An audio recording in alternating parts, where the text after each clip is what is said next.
Mtu wa Mungu, shida sio wewe, shida sio jamii ambayo inakuzunguka, shida sio hawa ambao wanakusema, ila shida ni kile ambacho umebeba ndani yako. Unapoona vita vya maneno, watu wanakusema mpaka basi, usiogope.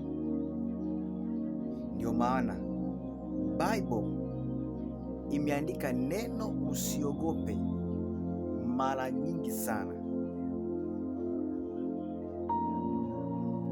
kama 365 Bible imeandika neno usiogope.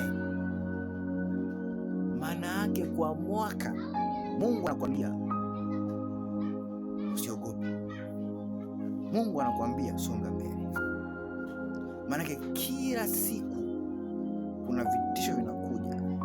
Ndio maana Mungu anakuambia focus mbele.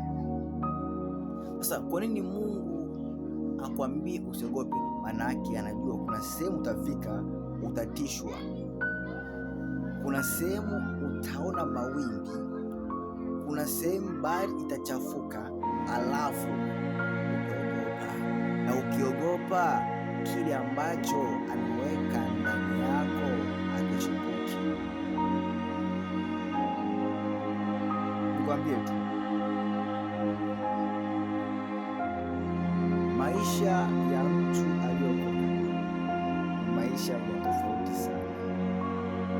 Ni maisha ambayo yanatazamwa na dunia nzima.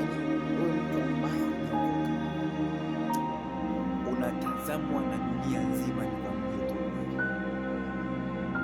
Lakini maisha ya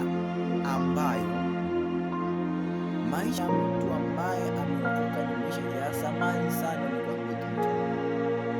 Ni maisha ya zamani sana. Yaweza kuwa wewe unachukulia tu simple, lakini maisha ya mtu ambaye ameokoka ni maisha ya zamani sana.